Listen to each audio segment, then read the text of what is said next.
আসসালামু আলাইকুম। এই মুহূর্তে আমি আমার ছোট ভাই দুজন মিলে যাচ্ছি নদীর পাড়ে ঘুরতে। অনেকদিন পর ঈদের পরে প্রথম নদীর পাড়ে যাচ্ছি। নদীর পাড়ে যাওয়ার প্রথমেই চোখে থেকে যেন পোকা গেল, চোখ মুছতে মুছতে চলে গেলাম নদীর পাড়ে। এখন আমরা নদীর পাড় দিয়ে যাইতেছি। নদীর এখানে ব্লক মেরে পাড় বানাইছে।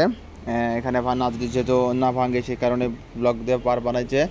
আমি আর আমার ভাই যাচ্ছি মোটরসাইকেল নিয়ে। আমার এক মামার মোটরসাইকেল আছে, সেই মোটরসাইকেল নিয়ে যাচ্ছি। একদম বিকাল হয়ে গেছে, রাত হয়ে গেছে, যার কারণে অন্ধকার দেখা যাচ্ছে, অনেকটা দেখা যাচ্ছে না এরকম। তারপরেও অনেক ভালো লেগেছে। আবহাওয়াটা সুন্দর ছিল, মিষ্টি মিষ্টি ঠান্ডা ঠান্ডা আবহাওয়া ছিল, এই কারণে খুব ভালো লেগেছে। এটা ঠিকানা হচ্ছে বাহুকা, সিরাজগঞ্জ সদরের ভিতরেই। এর পাশেই আমাদের বাড়ি ছিল, এই সাইডেই বাম সাইডে আমাদের বাড়ি ছিল নদীর ভিতরে। 2012 সালের দিকে ভেঙে গেছে, তারপরে আমরা চিলগাছা গজা গ্রামে এসে বাড়ি করছি। তারপরে মাঝে মাঝে নদীর পাড়ে যাই, মানুষের সাথে দেখা সাক্ষাৎ করি। আর কথা হচ্ছে নদীর পাড়ে গেলে খুব ভালো লাগে। এই পাশে মাছ মারতেছে, বড় বড় ইটা বাগাড়ি, এগুলো মাছ মারে। মাছগুলোও অনেক সুন্দর, খেতে অনেক সুস্বাদু, দাম অনেক বেশি। তারা মেরে নিজেরা খায়, আবার বিক্রিও করতে করে। ওখানে সামনে জাল ফেলে রাখছে, ছিপ জাল এখন পতা নাই, জাল দিয়ে মাছ মারে না। নদী যখন পানি বেশি থাকে তখন হয়তো মাছ মারে। আমরা যখন গেছিলাম নদীতে তখন পানি ছিল অল্প অল্প, কমও না আবার বেশিও না।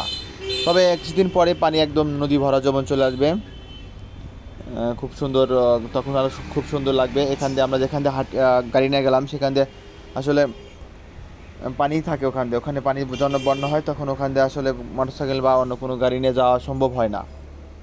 তবে পরিবেশটা খুব সুন্দর ছিল। আপনারা যদি সময় পান এখানে যাবেন, দেখবেন পরিবেশটা খুব সুন্দর। আপনাদের যাওয়ার জন্য অনুরোধ করতেছি, আপনারা আসবেন। কে কোথা থেকে ভিডিও দেখতেছেন সেটা জানি না, আপনারা আসেন। পরিবেশটা খুব সুন্দর নদীর পাড়ে। আমি আমার ছোট ভাই গিয়েছিলাম। সন্ধ্যার সময় গিয়েছিলাম নদীর পাড়ে, খুব ভালো লেগেছে। আপনারাও সুযোগ পেলে আসবেন, আপনাদের ভালো লাগবে। রাস্তা মোটামুটি ভালো, আপনারা যে কোনো জায়গা থেকে সুন্দরভাবে যেতে পারবেন। আমার খুব ভালো লেগেছে, এক কথায় অসাধারণ। নদী দেখতে আমার খুব ভালো লাগে। আপনারাও আসবেন, আপনাদেরও ভালো লাগবে ইনশাআল্লাহ।